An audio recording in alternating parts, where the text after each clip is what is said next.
Hello guys! Ngayon, magluluto tayo ng patikulon na adobo. Sis, frozen pa siya. Frozen. Mayroon tayong sibuyas. Mayroon tayong lasuna, luya, at paminta, at laurel. Iniwan na natin yung lasuna, bawang, sibuyas at saka luya. Meron tayo dito pamintang durog at saka laurel. Ito na guys yung ating patikulong manok. Hinugasan ko na siya. Mainit na yung kawali natin. Lalagyan natin ng mantika. Hintayin natin uminit ang mantika guys. Mainit na yung mantika natin guys. Gigisa natin yung luya natin. At sibuyas.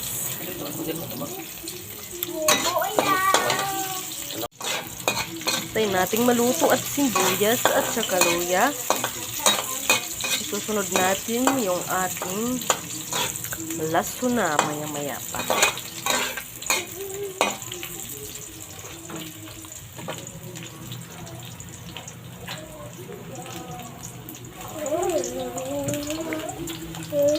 Lasuna rin. Hindi naman tabang. Hindi. Lasuna. Okay, kain natin. Hintayin. Maluto yung lasuna. Mag-kulay brown. Okay na yan. Medyo ma-brown na yung lasuna bawang natin guys. Kayo na lang bahalang mag-intindi sa Tagalog ko kasi hindi ako marunong mag-Tagalog. Minsan niwawari ko na lang.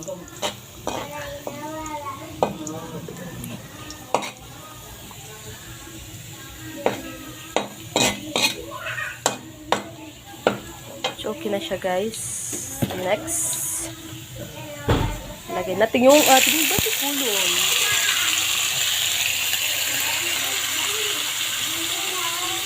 Yung batikulon natin, batikulon sa manok. Kayo natin.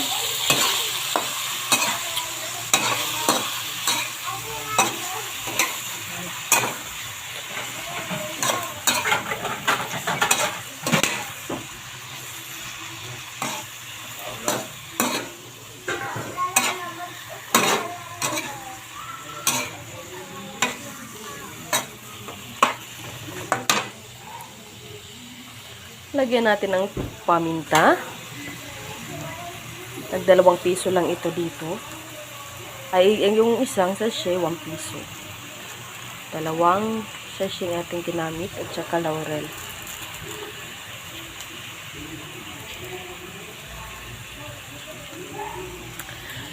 Tapos, lagyan natin ng suka.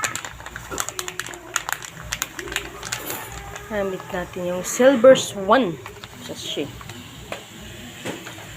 At saka tuyo, Silver's 1 din. Tapos, lagyan natin ng Ajinomoto. At meron ako ditong Maggi Magic Sarap na konti. Lalagay ko na lang dito para mas sumarap pa siya.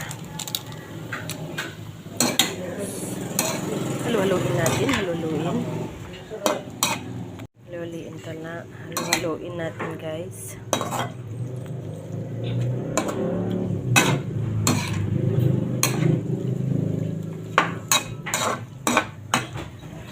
Sintayin natin siyang kumulo. Ito na guys siya, kumukulo na. Halu-haluin natin ulit.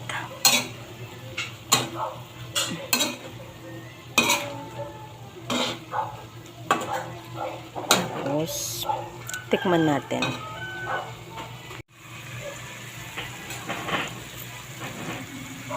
Oh, sarap naman. Ito guys, ulitin natin. Halu-haluin natin ulit.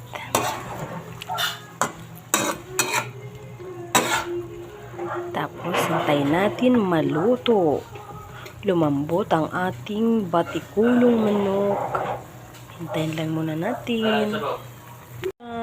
Okay na siya, guys. See?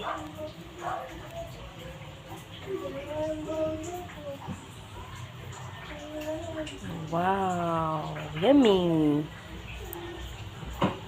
Batikulon naman sa manok. Adobo, inadobo yan.